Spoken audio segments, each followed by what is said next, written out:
Okay, now let's look at 3 and 4. I'm going to do 3 with the box method for factoring, so if you remember that, this one should be very familiar. So we're still going to use that X frame. That's going to be a tool we use pretty much in everything, where we're going to take our A times C at the top and our B goes at the bottom. So my A on this one is still going to be 1, and my C on this one is that -6. So we have 1 times -6, which is -6. Our B on the bottom is going to be that -5 from in the middle here. And so what we need now is a pair of numbers that's going to multiply to make -6 and add to make -5. So if we have things that multiply to make a -6, that means one of them needs to be negative. So the pair of numbers that multiply to 6, we could use 1 and 6, or we could use 2 and 3. I know when we see this -5 here, we're really tempted to use a -2 and a -3. But -2 times -3 would give me a +6, not negative. So we're actually going to use 1 and 6 here, because if I have 1 times -6, I will get a -6. And if I have 1 plus -6, then we'll get -5. So be really careful with these signs, especially when it's numbers we're really familiar with. So if we want to do this with the box method, when we set up our box, this is for an area model is what this is called. In this top left corner is always going to go our first term, our ax squared. So in this case, it's going to be our x squared. The bottom right hand corner is always going to be our c. So it's going to be -6. And these two numbers that we found over here are going to get this letter and go in these two boxes. And it genuinely does not matter which spot we put them in. So I can put my -6x here and my 1x down here.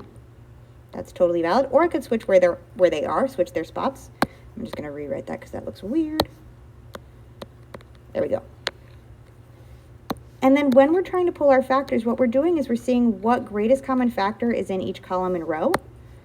So if I look in my first column here, shared between x squared and x, the only thing they have in common is an x. Shared between -6x and -6, what they have in common is a -6. Shared between my top row here, between x squared and -6, they're going to have an x. And shared in my bottom row, between my 1x and my -6, the only thing they have in common is a 1. So these pieces on the outside actually wind up as my factors. So writing it in factored form, we're going to have our x -6 and our x plus 1. So we can use the box method on this. We could do this with our factoring by grouping. We could do this with the shortcut that we kind of learned in the last video, where we just say, oh, there's my +1 and my -6. Those are going to go down here, my -6 and my +1. So you can use the box method, you can use our grouping, we can use any kind of really method that we have for factoring here. On the next one, I'm going to show you another one that's kind of a combination of our factoring by grouping and our shortcut. It's something called bottoms up.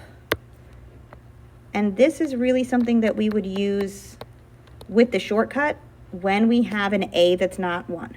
So this is called bottoms up. And it works just like the shortcut. We're still going to take our A times C at the top, our B at the bottom. So we're going to have our 4 times 1, and that's going to give us 4. Our B goes on the bottom as a -4. So we still want to find a pair of numbers that multiplies to make 4 and adds to make -4.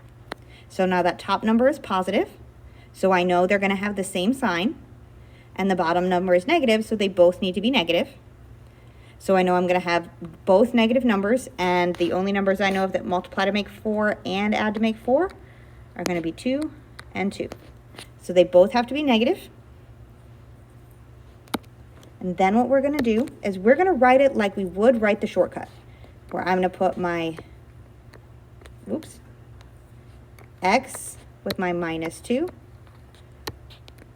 and my x with my -2. So I have two of the same things, but I need to use my bottoms up portion.